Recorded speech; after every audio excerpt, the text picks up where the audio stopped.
Olá, meus queridos irmãos e amigos, a paz do Senhor para todos. Eu sou o irmão Romário Rodrigues e com muita alegria estou de volta para continuarmos estudando juntos a palavra de Deus, a maravilhosa, a inerrante, a infalível e completa Bíblia Sagrada. Queridos, já começamos a falar sobre os dons assistenciais / dons de serviço e vamos abordar hoje sobre o dom assistencial de exortar. Isto mesmo. Existe o dom de exortar. Existem pessoas vocacionadas por Deus com este dom. Em primeiro lugar, vamos ler o texto da palavra de Deus para depois trazermos os nossos comentários acerca do dom de exortar.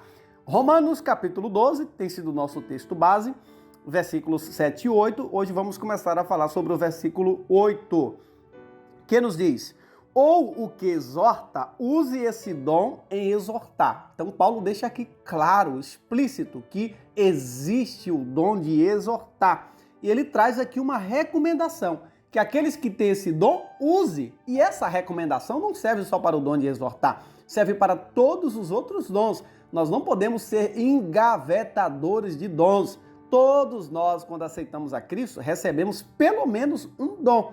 E Cristo nos dá para que nós usemos esse dom no corpo de Cristo, para que Deus seja glorificado, para o serviço cristão, para a edificação do corpo de Cristo. Nós não podemos agir com egoísmo e, recebendo o dom de Deus, deixarmos de usá-lo. Precisamos buscar em Deus força, sabedoria, diligência para que nós possamos exercitar, colocar esse dom em prática, como por exemplo aqui, o dom de exortar.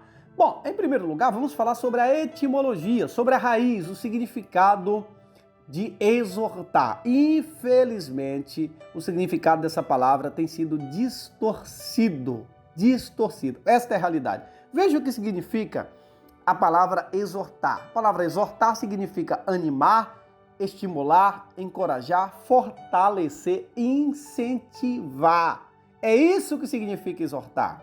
Exortar não significa o que muita gente pensa. Exortar é espancar, é ferir, é bater, é punir. Isso não tem nada a ver com exortação bíblica.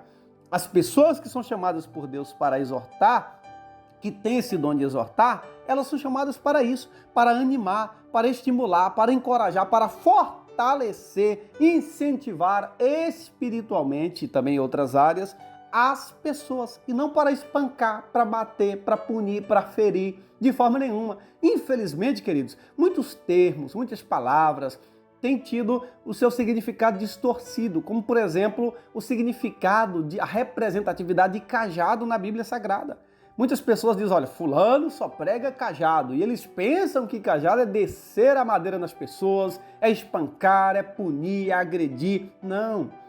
O salmista, do Salmo 23, o salmista Davi diz, a tua vara e o teu cajado me consola. O cajado, entre outras coisas, ele era usado para levantar uma ovelha quando caía, uma ovelha ferida, uma ovelha que caía no buraco. Cajado não tem essa ideia de espancamento, não. Então, nós precisamos ter cuidado com essas terminologias, com essas frases de efeitos, com esses jargões e nos atentarmos ao que diz a palavra de Deus, para não sermos levados em rodas como meninos inconstantes, como diz Paulo em Efésios 4, versículo de número 11. Então, as pessoas que recebem o dom de exortar, é dessa forma que elas atuam no corpo de Cristo. Elas atuam animando as pessoas, estimulando, encorajando, fortalecendo, incentivando. Certamente você conhece pessoas assim, pessoas que são levantadas por Deus para esse propósito. Agora, isto dito, precisamos ter cuidado. O dom de exortar, ou seja, de animar, estimular, encorajar,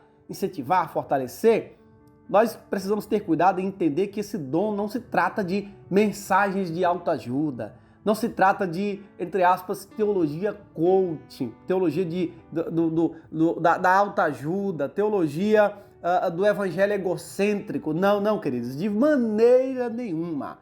Teologia coaching, essa teologia que tenta desentronizar a Deus e entronizar o homem, essa teologia que tenta colocar o homem como centro de todas as coisas e Deus como ser subserviente ao ser humano, essa teologia ela é antibíblica, assim como as mensagens de autoajuda que não te ajudam em nada, são enganações. Fuja disto.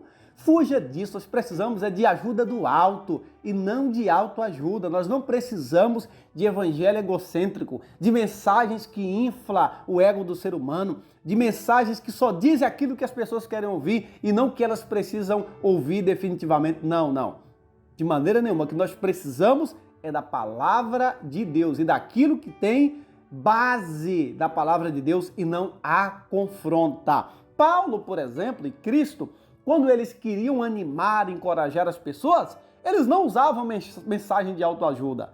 Não, eles usavam a própria palavra, a própria Escritura. Quando Paulo quis consolar os irmãos de Tessalônica, o que ele usou? A Escritura. Ele falou sobre o arrebatamento, sobre o que está a nos esperar na eternidade. Diz, irmãos, consolai uns aos outros com estas coisas. Ele não usou mensagem de autoajuda. Ele estava dizendo, independente do que vocês estão passando agora, há uma eternidade de paz a nos esperar. É assim que aquele que tem o dom de exortar deve atuar. O próprio Deus, quando quis encorajar Josué, ele disse, seja forte, seja corajoso, não olhe para a esquerda, não olhe para a direita, mas atente ao livro desta lei. Ou seja, a força, a coragem, o ânimo, a vida vem da Bíblia Sagrada. Se você quer animar alguém, fortalecer, encorajar, fale da palavra de Deus, fale da Bíblia Sagrada, fala das suas promessas, fala daquilo que ela tem para o ser humano agora e no futuro. É ela que nos traz o verdadeiro consolo, a verdadeira força, o estímulo, a coragem que nós precisamos para estar na presença de Deus. E não essas mensagens distorcidas por aí, que não tem nada a ver com a Bíblia Sagrada, com a palavra de Deus. Queridos, vamos citar aqui pelo menos 2 exemplos da manifestação desse dom na Bíblia Sagrada. Primeiro, queremos citar Atos capítulo 11, versículo 22. Vamos ver que o nosso irmão Barnabé, ele tinha esse dom. Deus o concedeu esse dom. Nos diz a palavra de Deus. E chegando a fama dessas coisas aos ouvidos da igreja que estava em Jerusalém, e enviaram a Barnabé a Antioquia, o qual, quando chegou e viu a graça de Deus, se alegrou e exortou a todos que, com firmeza de coração, permanecessem no Senhor. Então, Barnabé lhe estimula, anima os irmãos a permanecer no Senhor. Este é o verdadeiro exortador, é aquele que usa a Bíblia ou coisas que têm base bíblica para estimular as pessoas. É por meio da palavra de Deus que vem o verdadeiro encorajamento, a verdadeira força que nós precisamos para estarmos de pé. Então, Barnabé ele estimula os irmãos a permanecerem em Cristo. Outro exemplo aqui de Paulo, Atos 14, versículo de número 21. E tendo anunciado o evangelho naquela cidade e feito muitos discípulos, voltaram para Listra.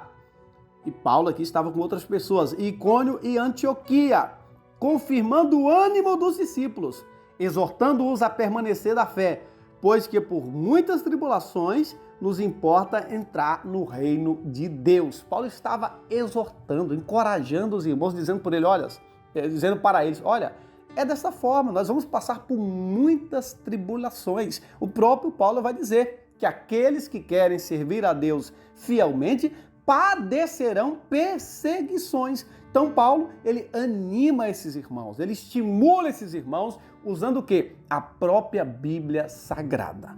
Então, com certeza você conhece alguém assim. Você conhece pessoas na igreja, no corpo de Cristo que tem palavras de estímulo, palavras de ânimo, palavras de encorajamento, palavras que fortalecem, que incentivam as pessoas. Agora é importante dizer que exortar, animar, estimular, em muitos casos, não é omitir, por exemplo, o erro de uma pessoa.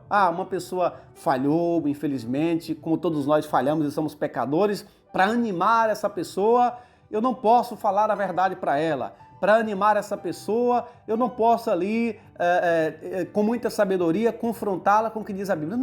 Não, queridos. Se nós realmente amamos uma pessoa, nós precisamos falar a verdade para ela. Nós precisamos mostrar a verdade, claro, com amor, com humildade, com sabedoria e encorajando aquela pessoa que falhou, por exemplo, a não desistir, a se arrepender, claro, a deixar o seu erro, mas encorajar aquela pessoa a caminhar, estimular aquela pessoa a permanecer de pé, a batalhar, a pelejar. Então é dessa forma que deve atuar aquela pessoa ou aquelas pessoas que recebem o dom de exortar. Lembrando, elas têm por base os princípios da palavra de Deus para fortalecer, encorajar, estimular, animar, incentivar. E graças a Deus por isso. Veja a importância de todos os dons.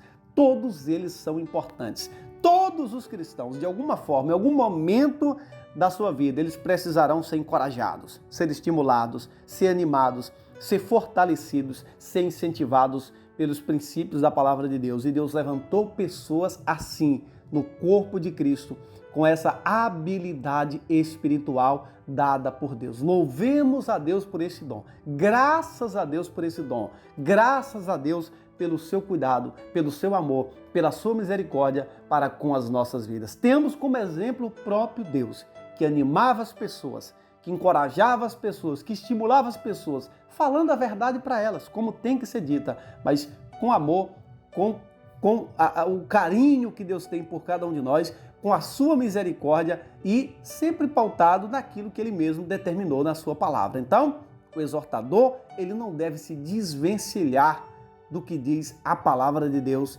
nos momentos de encorajamento. Que Deus abençoe você, a sua família, a sua casa, que Deus abençoe a sua vida espiritual, emocional e que você seja encorajado nesse dia.